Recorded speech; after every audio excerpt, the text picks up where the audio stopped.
আসসালামু আলাইকুম এভরিওয়ান, কেমন আছেন আপনারা সবাই? আশা করি সবাই অনেক ভালো আছেন। আলহামদুলিল্লাহ আমি অনেক বেশি ভালো আছি।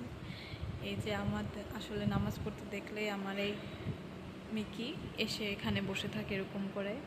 তাই আজকে নামাজ শেষ করে আমি ভিডিওটা করছি যে ও কী কাণ্ডটা করে। আসলে যায় নামাজ পাড়া দেখলেই ওখানে এসে ও বসে পড়বে, একদম একদম নড়তে চায় না। আবার এমন অনেক সময় হয় আমি যখন সেজদা দিব তখন ও আমার মাথার উপরে উঠে বসে, মানে মাঝে মধ্যে ভয়ও লাগে। গত 2 দিন আগে আমি সেজদা দিয়ে উঠছি আর ও পিছন থেকে আমার গলা একদম এমনভাবে জড়ায় ধরছে, আমি তো একদম ভয় পেয়ে গেছি। তো আমি তখনই বুঝতে পারছি এটা আমার মিকির কাজ, কারণ ও ম্যাক্সিমাম টাইমে এই কাজ করে। মিকি, এই এই বাবু, বাবু, এই যে যায় নামাজ কি ঘুমানোর জায়গা আম্মা? হ্যাঁ, এটা কি ঘুমানোর জায়গা? বলো, এটা কি ঘুমানোর জায়গা? হ্যাঁ, এখানে নামাজ পড়তে হয় তো আব্বু। বাবু, এই ওঠো মাম্মা। মিকি পাখি, পাখি ওঠো। আমার গায়ে একটু হাত দেওয়ার কায়দা নাই, যে হাত দিলেই লেজ নাড়ানো শুরু একদম।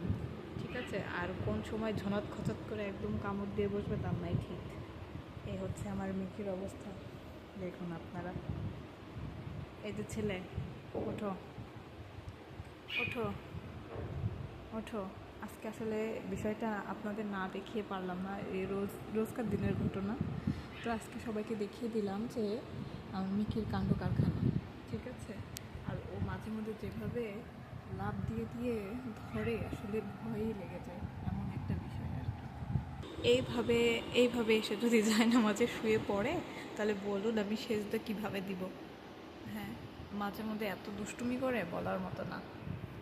দুষ্ট এখনও লেজ নাড়াচ্ছে। হ্যাঁ, ওনার গায়ে হাত দেওয়া যাবে না, হাত দিলে একদম লেজ নাড়ানো শুরু হয়ে যায়, আর যখন তখন সে কামড় দেওয়া শুরু করে দেবে। এই যে এত বড় একটা বিছানা থাকতে তুমি এখানে এসে কেন ঘুমাচ্ছ? হ্যাঁ বাবু, এই যে ওঠেন। ওরে ওরে ওরে ওরে ওরে ওরে, বাবারে, হাত দেওয়া যাবে না, শরীরে আগুন আগুন জ্বলে। এ কি অবস্থা বউ? হ্যাঁ, এইভাবে কেউ জায়নামাজের উপরে থাকে বাবা?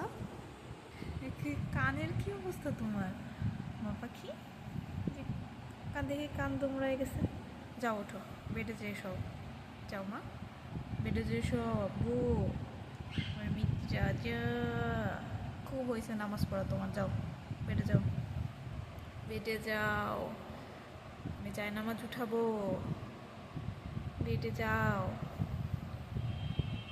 ও এখন রেগে যাবে, ঠিক আছে? ওর গায়ে এখন হাত দিলে ও কামড় বসাবে রেগে।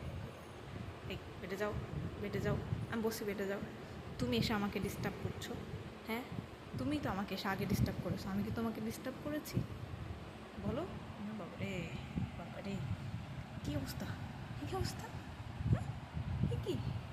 হ্যাঁ, কি? না না, এখন এরকম রং তামাশা করলে চলবে না। বেডে যাও, যাও উপরে যাও, এখানে আসো, বেডে ওঠো, বেডে ওঠো, ওঠো, ওঠো বলছি। এত রঙ্গলীলা করলে হবে না। এটা কি, এটা কি? এভাবে থাকো, ভদ্রভাবে, ভদ্রভাবে থাকো। কি ভদ্রভাবে থাকো বলছি, আবার আবার কি? এই ভদ্রভাবে থাকতে বলছি না? এটা পানামা, দেখুন তেজ কি আমার মেয়েকে। পানামা, ছি ছি ছি, আবার ম্যাও বলছি পানামাতে। ও উঠবে না, আমাকে এখন জোর করে ধরে ওকে ওঠানো লাগবে, তারপরে আমার জায়নামাজ ভাঁজ করা লাগবে। এই হলো আমাদের নিত্যদিনের অবস্থা গায়েজ।